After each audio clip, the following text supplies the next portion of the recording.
speaking about the 80-20 rule. It's everywhere and it affects everything. The 80-20 rule is everywhere and it affects everything. Peter Brissett, take it away.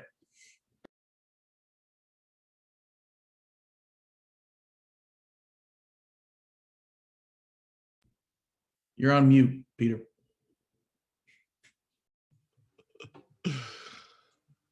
Thank you, Mr. Toastmaster. 80-20 rule is everywhere and affects everything. It's kind of a bold statement. The 80-20 rule was really affecting me long before I ever realized it. And guess what? It's affecting you as well. So what is the 80-20 rule?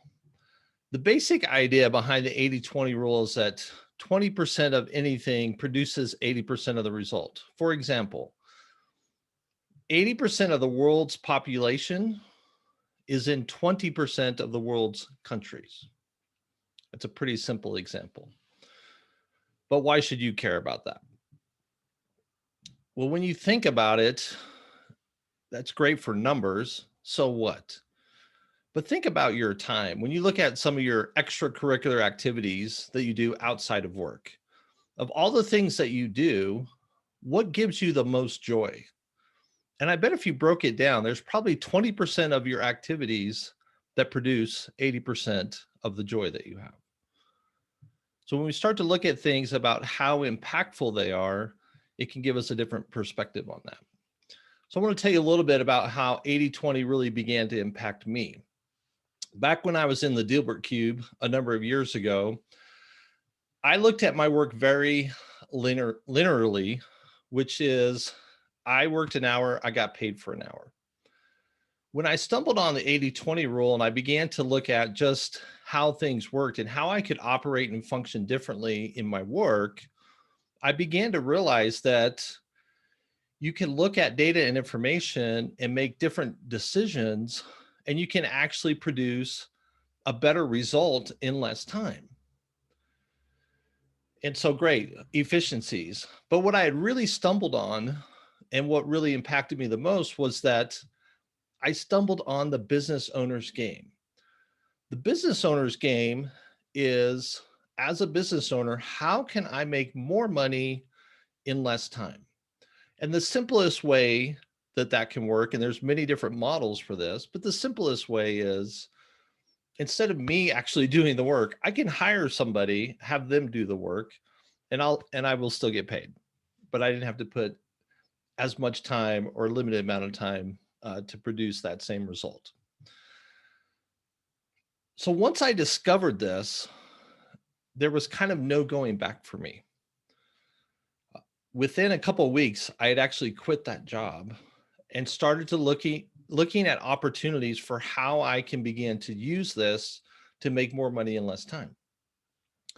Now, I'd like to tell you, I took the 80-20 rule, which says 20% of your activities, whatever it is, produces 80% of the result. I was not efficient at this at all.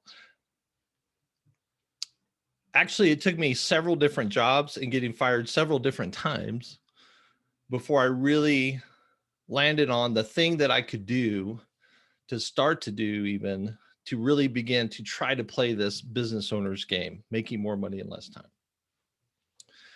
Even when I started to do that, that was not great and efficient either. It took me several years of kind of working through this process because I still had this mindset after so many years of just trading my time for dollars.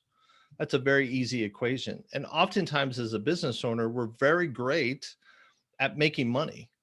We can go out and make money, but creating that time piece is much more difficult to do. It took me some time, but eventually I did. I have been able to build into the business, not just making money, but also being able to make time. 3 years ago, I took a 2.5-week vacation. The next year, I took a 3-week vacation. And when I mean vacation as a business owner, I mean, I did not check my business email or talk to anybody in the business for an entire 3 weeks. Now, not always easy to maintain in times like pandemics, but I have a goal this summer to take 2 weeks as well. So the 80-20 rule really set me on this path of trying to look at how things function and operate differently, that there is not always a 1-to-1 ratio, that something smaller can produce a bigger result. And this applies all over the place and in so many different things in so many different areas. So I want to see if I can actually prove it to you in a totally obscure area right here in this very meeting right now. So I'm going to switch my view back to gallery view. All right, so I want you guys to get ready with your cameras because I'm going to have you turn your cameras off at an appropriate moment.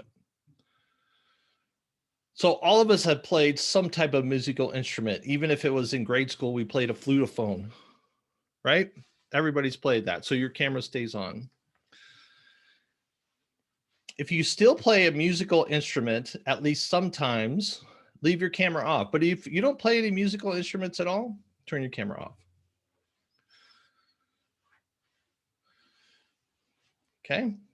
So there's a few that play musical instruments. So let's say now the amount of time you guys practice those musical instruments, let's say 5 hours a month. If you practice at least 5 hours a month, keep your camera on. Otherwise, turn your camera off.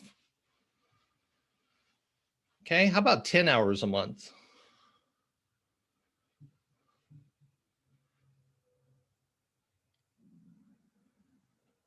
All right, Mari's left.